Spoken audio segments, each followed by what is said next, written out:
Hindi na nakapalag pa ang isang habal-habal driver matapos itong mahuli sa ikinasang buy-bust operation ng PNP dahil sa pagbebenta ng illegal na vape at droga.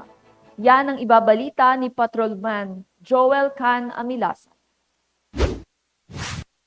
Wala nang nagawa ang isang habal-habal driver matapos itong hulihin ng mga pulisya dahil sa illegal drug activity nito sa Taguig City. Nakilala ang suspect na si alias George 29 anyos. Ayon sa report, nagsagawa ng buy-bust operation ng Taguig Station Drug Enforcement Unit laban sa suspect batay sa ulat ng isang confidential informant na nagtutulak umano ito ng illegal na droga. Nang ikasaang buy-bust operation pasado alas 10 ng gabi kahapon lamang, dito na inaresto ang suspect dahil sa positibo itong nagbenta ng illegal na droga sa pulis na nagpanggap bilang pusher buyer. Nakumpiska sa kanya ang 4 na plastic sachet na hinihinalang shabu na may standard drug price na 120,000 pesos. Nasabat din ang 4 na disposable vape na may lamang cannabis oil na nagkakahalaga ng 28,000 pesos. Tinutukoy pa ng pulisya kung saan ang pinagkukuhanan nito ng mga na-recover na ebidensya. Nasampahan na ng kasong paglabag sa Republic Act 9165 o ang Comprehensive Dangerous Drugs Act of 2002 at nakakulong na sa kulungan ng Taguig City Police Station.